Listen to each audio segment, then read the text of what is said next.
Welcome to the School of Wordcraft and Worldmancy. This is Feedback Frenzy. Hello everyone, and welcome to another WriterGreg School of Worldcraft and Worldmancy Submit Saturday, where we review your 1,500 words of fiction or a world-building article. Thank you so much for submitting those at wgc.bz/submit. This article that we are going to be reviewing at this time was submitted by Rugrat, and this is a world-building article, a rank. This is a rank for the World Anvil World Building Summer Camp 2022, a title that commands respect from those in the know. All right, cool. So let's take a overall look at it. Okay, looks pretty straightforward. We have the rank, beautiful image there. We have a picture, which will probably make more sense in a bit. And, okay, intro, quote, couple, okay, I like that. All right, so let's zoom in. Master, Mistress of the Robes. Okay, don't really see robes here. Free East Azerbaijan Province, image by Baran Lothfalohai. Okay. Interesting. While imperial and royal households have always had a master or mistress of the robes, the position was generally a purely ceremonial one. They were responsible for any clothing and regalia worn at formal occasions. Only when the Lazarician family set up the Omasaran Empire did it take on other, more important and secretive duties. Oh, yes, thank you so much for the... I know I've read these words before, but yeah. All right. You're crazy. You could have had any position in the government that you want, and you asked for this? I love that quote.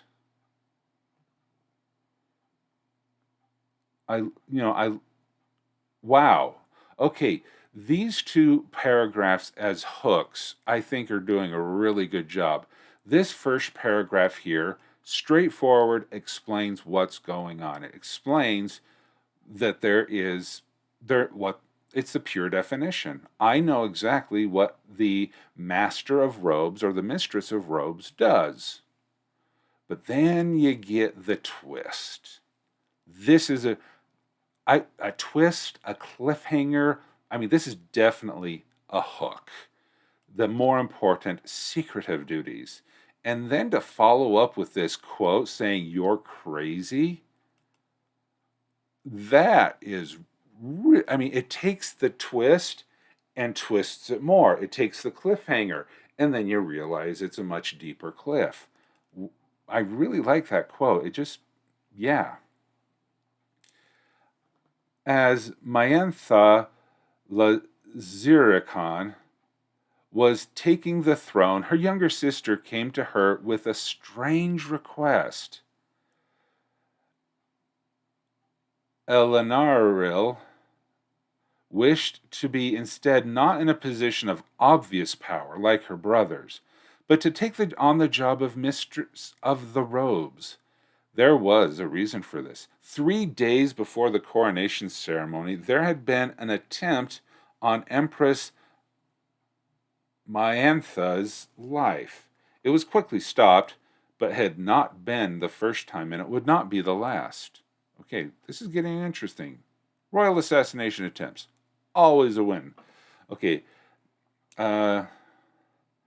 Elenaril had the notion to convert the position of Master of the Robes into a full-time job, giving them ample opportunity to see the Emperor and Empress each day. On the surface, the position would be that of a glorified valet or lady-in-waiting.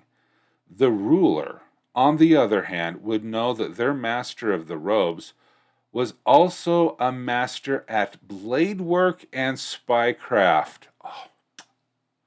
This person would be in charge of the Emperor's private spy network and the last line of defense as well. Oh, love this. Who would have thought she could handle sewing scissors so well?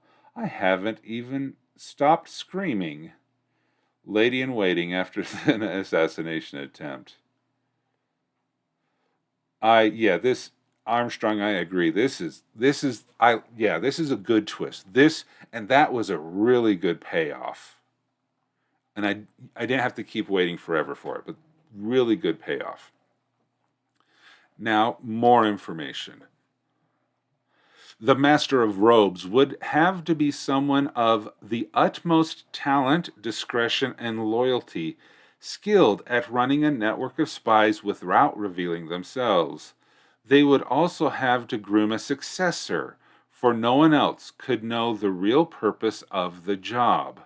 On top of this, they still had to be able to handle the Emperor's massive wardrobe for him and ensure he was dressed properly. As soon as a new Master of Robes was instated, they began grooming their possible successors. The decision, however, lay with the Emperor or Empress. Good. I'm liking this. Passing down. Traditionally, the Master of Robes was another member of the Lazarine tooltip. Laziricon. Yeah. Tooltips with pronunciations for the win. Laziricon dynasty. This had not always worked out, or as sometimes dutiful study had hidden vast ambitions or secret loyalties. 5 emperors and empresses have been assassinated by their master and mistress of the robes. Still, the tradition remained, and emperors who broke with the tradition often lost support of the rest of the house of Lazirica. Ooh. Okay. Jess, loving this. Yes, I agree. Okay. Now this picture makes a lot more sense. It's a little dark. I don't know what she's holding. They look like knives. I'm not really able to tell what it is. Nobility, till the end of reign.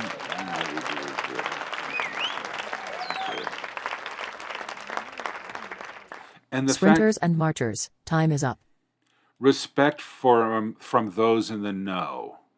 Also cool that this is a title, but it has a secret title. I think you fulfilled this prompt excellently. Things that are awesome. This article. Things that are awesome. Really good hook. Love this first thing because now it defined people who don't know. I love the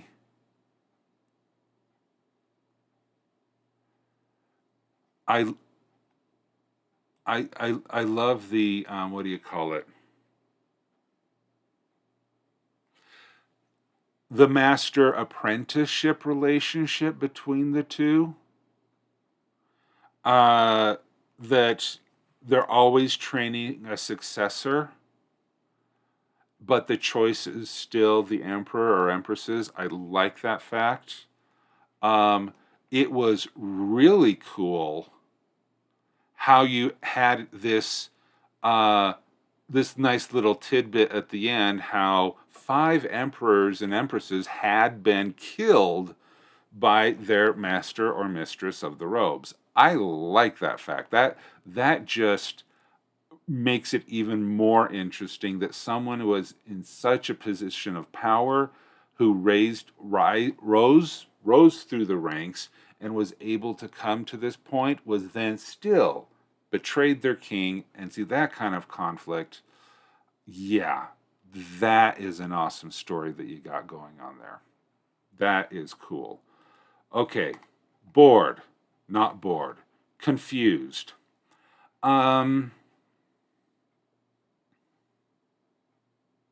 This is a very short article. It packs a lot of punch.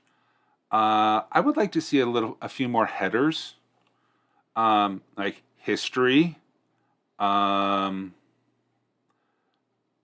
training, you know, usually if there's enough for a header, you should have at least 2 paragraphs underneath.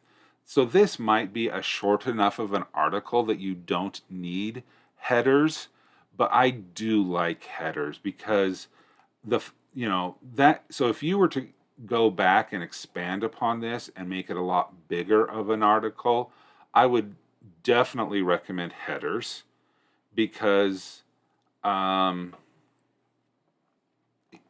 think it would make it easier to understand, okay, we're talking about this, we're talking about this. The fact here that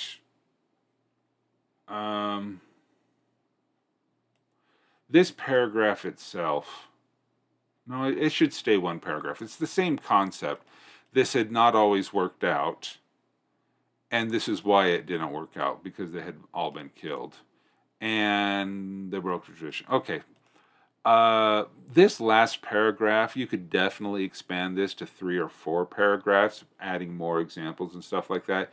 If you were to do that, you would definitely need to have a header talking about, I don't know what you'd call the header.